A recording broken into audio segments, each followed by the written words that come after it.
Donc, comme on le disait déjà, la pierre sur le pectoral du souverain sacrificateur, la première pierre était représentée par la pierre de Jas. Cette pierre, c'était la pierre de Ruben.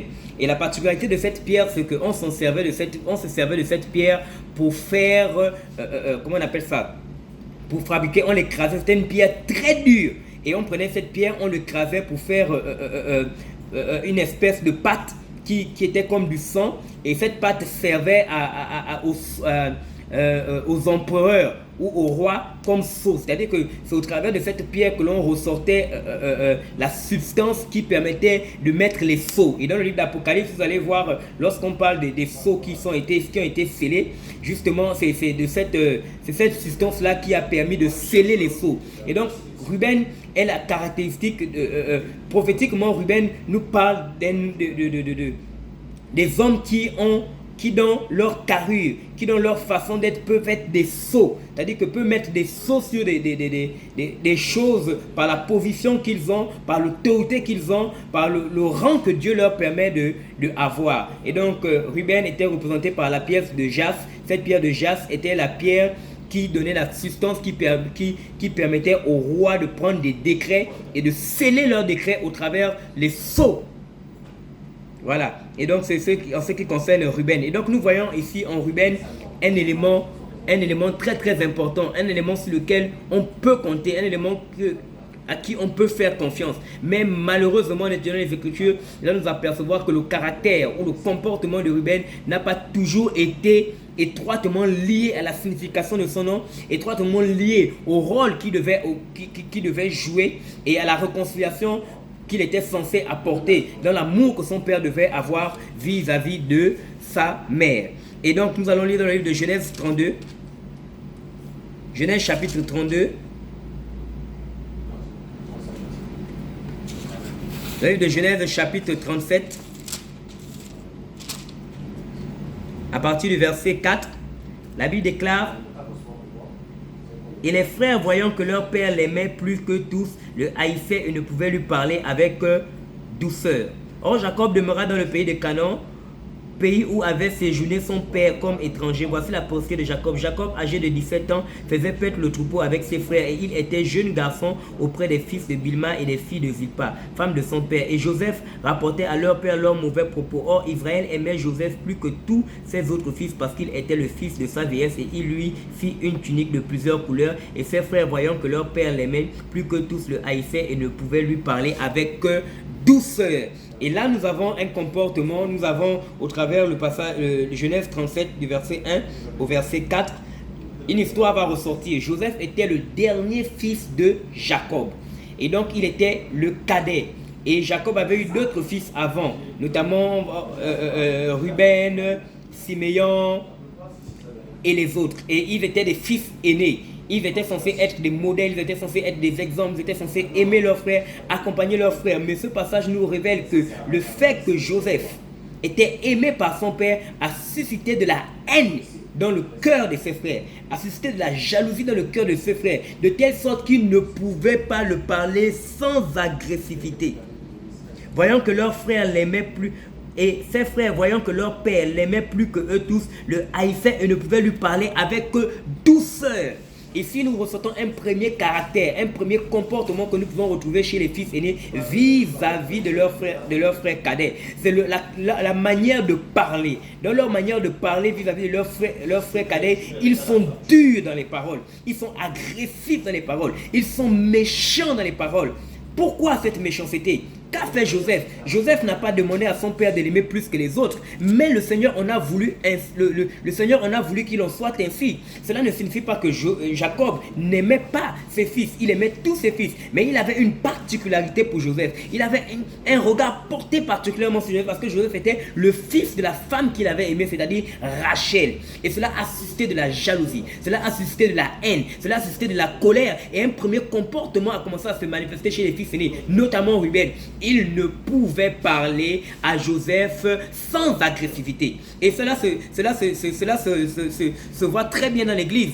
Les fils aînés ont du mal à s'exprimer avec douceur. Les fils aînés ont du mal à s'exprimer avec calme vis-à-vis de leurs frères cadets. Vous entendrez des propos comme: vous êtes des pécheurs, vous entendez des propos comme « Oh, les jeunes là, c'est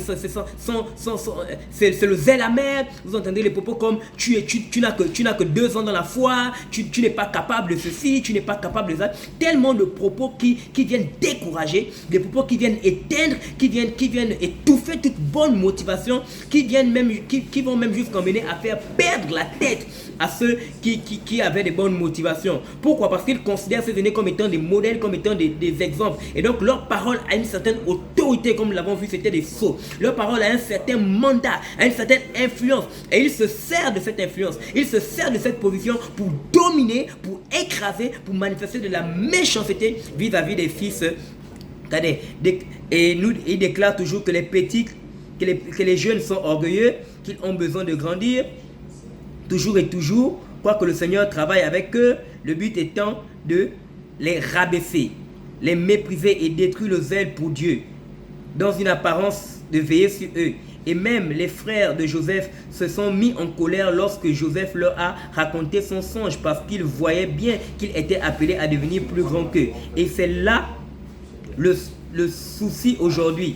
Dans l'église, le fait qu'un plus petit soit appelé à des grandes choses par grâce suscite de la jalousie, de la haine dans le cœur parfois des fils aînés. Et dans l'église, nous pouvons constater que parfois des personnes sont venues avant le Seigneur et d'autres arrivant ont reçu des grâces excellentes de la part du Seigneur, ont reçu des appels qui peuvent parfois se manifester même très tôt, ont reçu des dons qui peuvent parfois se manifester très tôt. C'était le cas de Joseph. Joseph a reçu un songe, et lorsqu'il a partagé ce songe à ses frères, ce songe n'a pas trouvé l'assentiment de ses frères. Au contraire, ils ont commencé davantage à nourrir des sentiments de jalousie, en disant: tu penses que tu vas dominer sur nous, tu penses que tu seras meilleur que nous, tu penses que tu vas nous dépasser, mais pourquoi ce comportement, pourquoi ce caractère en tant que fils aîné, quand on est censé encadrer, quand on est censé accompagner, quand on est censé voir la grâce qu'il y a dans la vie d'un frère et mettre aux côtés de lui tout ce qui est nécessaire pour lui permettre d'exploser, pour lui permettre d'entrer pleinement dans ce que le Dieu attend de lui.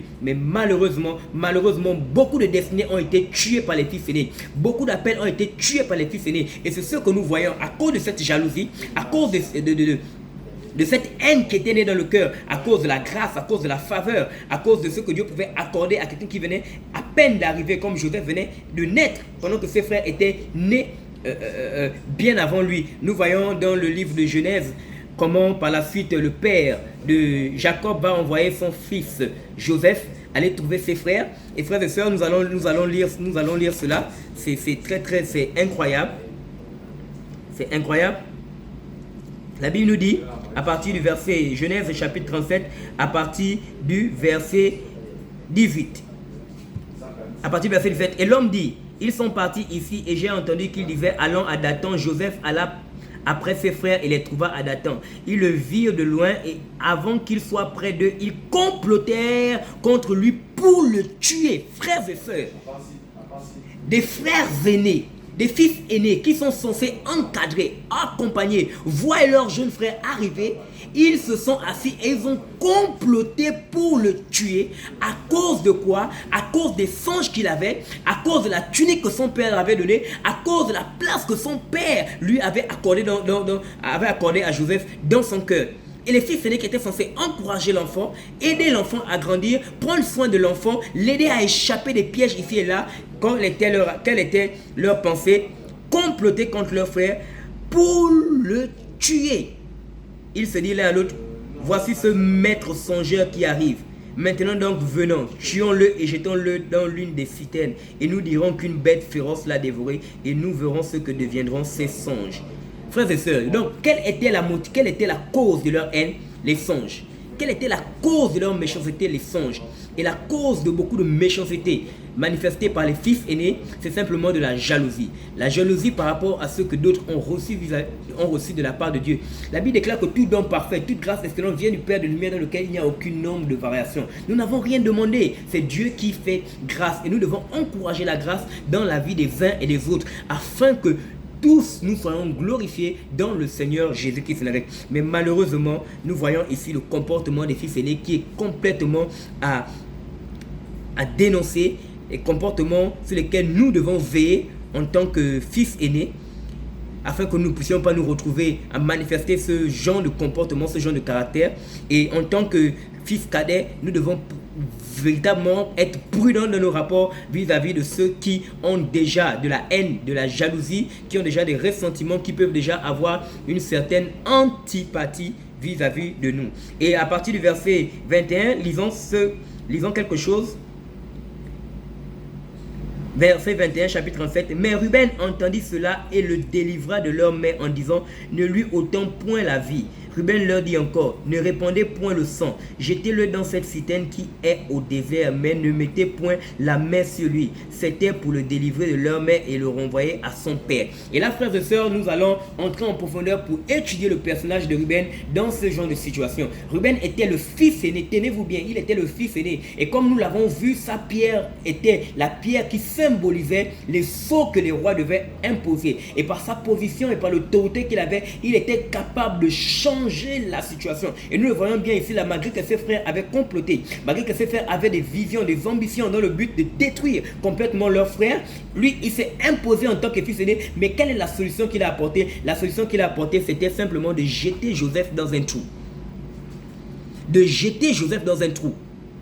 Frères et sœurs, en tant que frère, fils aîné, il était capable de s'opposer à tous ses frères et de sauver la vie de Joseph afin de le ramener auprès de son père. Parce que Léa avait dit, Jacob m'aimera parce que je lui ai enfanté un fils. Et donc ce fils, on dit, voici j'ai enfanté un fils. Ce fils était censé apporter du réconfort, était censé apporter du soutien, était censé apporter une certaine consolation, était censé être une aide pour le père. Et donc en sauvant Joseph, il aurait contribué à davantage faire en sorte que son père ait confiance en lui, à faire davantage que son père puisse compter sur lui, puisqu'il était le fils aîné et les parents ont tendance à remettre la charge des autres sur le fils aîné. Mais voici la solution qu'il a trouvée.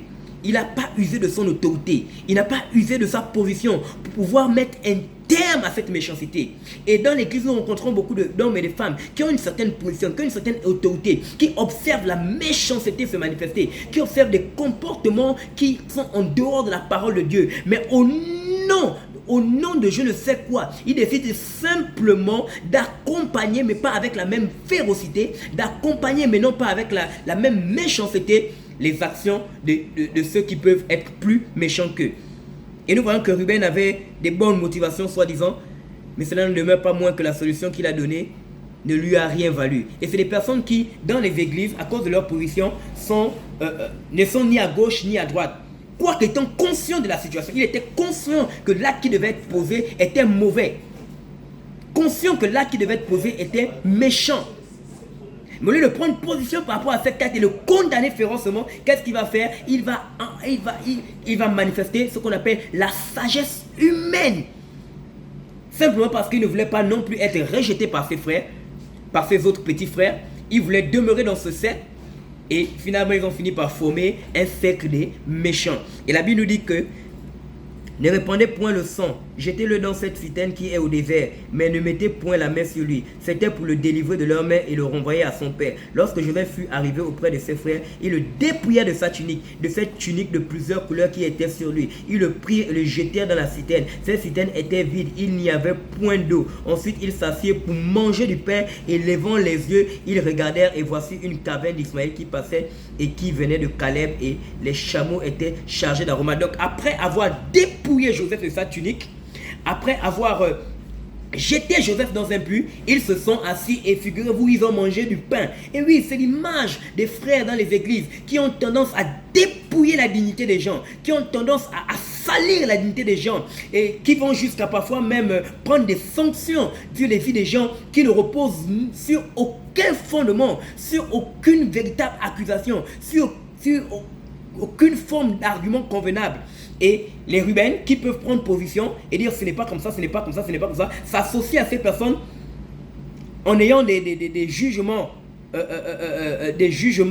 qui cachent simplement leur peur et leur crainte de prendre position pour la vérité au profit de la conformité, au profit comment puis-je dire ça, au profit de la renommée et que l'on s'est déjà fait. Et là, ils se sont assis, frères et sœurs, ils ont mangé du pain. Et par la suite, ils s'asseyent et ils mangent le pain. Le pain, c'est l'image de la parole. Et ils continuent de manger du pain. Ils continuent d'être au contact de la parole, tout en sachant qu'ils ont posé un acte qui n'est pas conforme aux Écritures. Quelle méchanceté de la part de ces fils aînés.